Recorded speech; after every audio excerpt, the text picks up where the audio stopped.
بسم الله الرحمن الرحيم sida alla wada socotaan sanadkii hore ee 2020 bishii 7 waxaa soo bilaabmay doodii ku saabsanayd arrimaha doorashada qaranka ee 2020 sida alla wada socotaan sidoo kale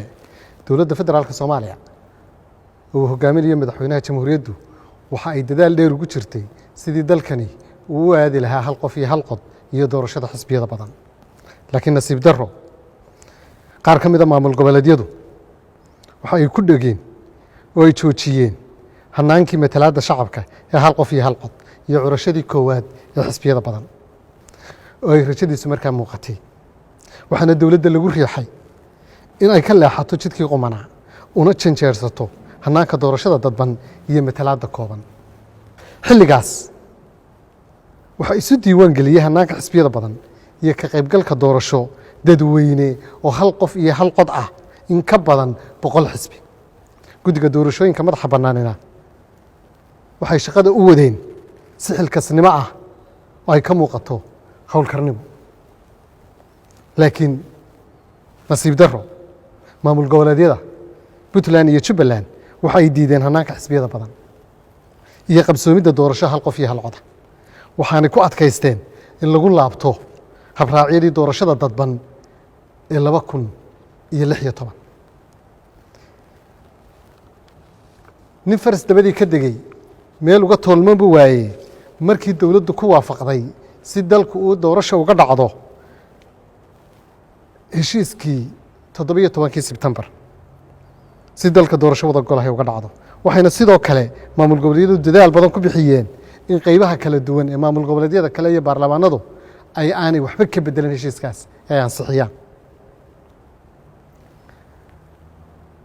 mar haddii la heshiiyo waa in loo hoggaansamay dowladdu waxa ay ku khasbanaatay in la dardargeliyo fulinta heshiiskaas waxaana xukuumadda loo soo gudbiyey guddiyadii doorashada ee saddexda maamul goboleed ee Hirshabeelle Galmudug iyo Koonfur Galbeed sidoo kale xubnihii gobolka Banaadir ka imanayay ee 5 xubnood ahaa guddidii maamul lahayd ayaa la soo gudbiyey sidoo kale guddiyadii doorashooyinka Soomaaliland ayaa xukuumadda soo saartay sidii ku qorayd heshiiska 17 Sebtembar laakiin nasiib darro mar kale Puntland iyo Jubbaland waxay diideen inay soo magacaabaan guddiyadii doorashada sidii lagu heshiiyeyna waa ka baxeen mar kale si loo dardargeliyo fulinta heshiiskii 17 Sebtembar madaxweynaha jamhuuriyadda federaalka Soomaaliya Maxamed Cabdullaahi Farmaajo wuxuu isugu yeeray kulamo badan oo isdaba jooga laakiin madaxda Jubbaland iyo Puntland waa ka baaqsadeen kulamada marka laga reebo kii Samareeb oo ay la yimaadeen shuruudo cusub ra'iisul wasaaraha jamhuuriyadda federaalka Soomaaliya Maxamed Xuseen Roble waxa uu booqday inta badan maamul goboleedyada dalka si doorashadu u bilaabanto laakiin nasiib darro mar kale Puntland iyo Jubbaland way diideen in doorashadu bilaabanto waxaanu kala soo noqday gacmo maran haddaba markii la sugayay labada maamul goboleed muddo 6 bilood oo intaas oo dhanna lagu qancinayay fulinta heshiiskii ay saxeexeen ee 17 Sebtembar markii la isugu tagay magaalooyinka Garowe Samareeb Baydhabo iyo Muqdisho si isfahan looga gaaro qabsoomidda doorashada markii ay maamuladaasi dureen ciidamada qalabka sida ee habeen iyo maalin difaaca ugu jira dalkooda sababta ay u dureenna ay keeni karto in dalka ay ka dhacdo marka la duro ciidamada qalabka sida sharci darro iyo amni darro markii maamul goboleedyada Puntland iyo Jubbaland ay tid iyo jihadiid noqdeen si loo fuliyo heshiiskii ay iyagu soo qorteen ee loo ansixiyey dalkuna uu doorasho waado markii madaxweynaha jamhuuriyaddu uu in ka badan 5 jeer gogol u dhigay maamul goboleedyada doorashada diidka ah taas oo uu kula baxay magaca tanaasul badane markii wax kasta oo ay codsadeen loogu ogolaaday isfahamkii Baydhabo ee 15 ilaa 16 Febraayo si doorasho u dhacdo laakiin mar kale ay Puntland iyo Jubbaland diideen fulinta isafgaradkii ay ku soo saxeexeen Baydhabo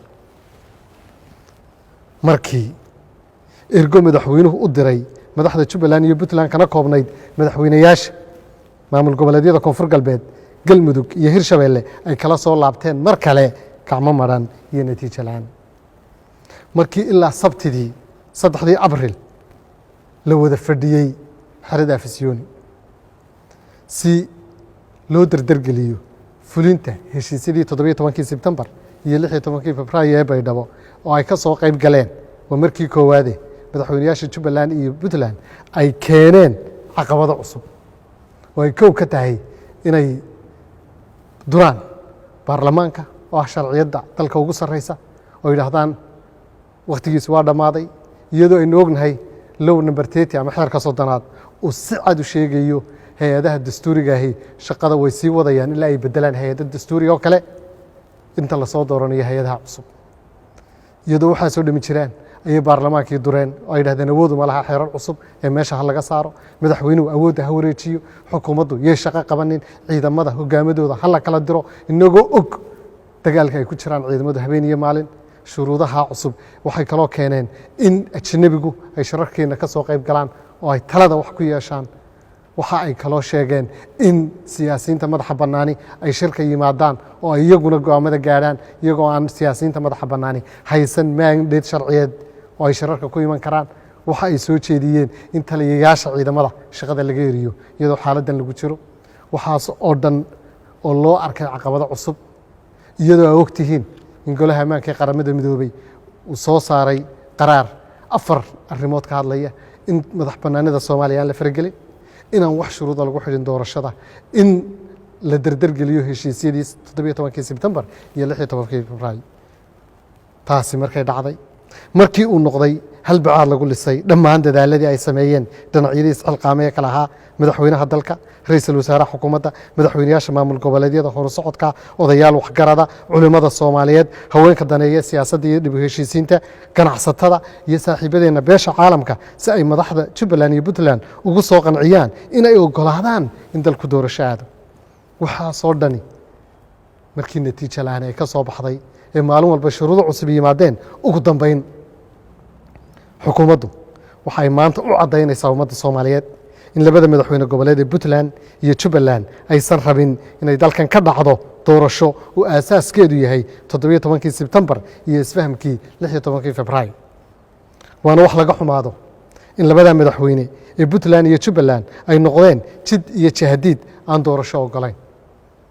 intaasaan u cadeynaynaa ummadda Soomaaliyeed meel kasta ay joogto una sheegaynaa dawladdu inay mar walba diyaar u ahayd intaas soo gogolood intaas soo goobood iyo intaas soo shirna ay isugu timi si loo dardargeliyo doorashadii laakiin ay ka socon weyday labada hogaamiye ee Puntland iyo Jubbaland saasaan ummadda Soomaaliyeed u cadeynaynaa aad iyo aadna uga mahadsantiin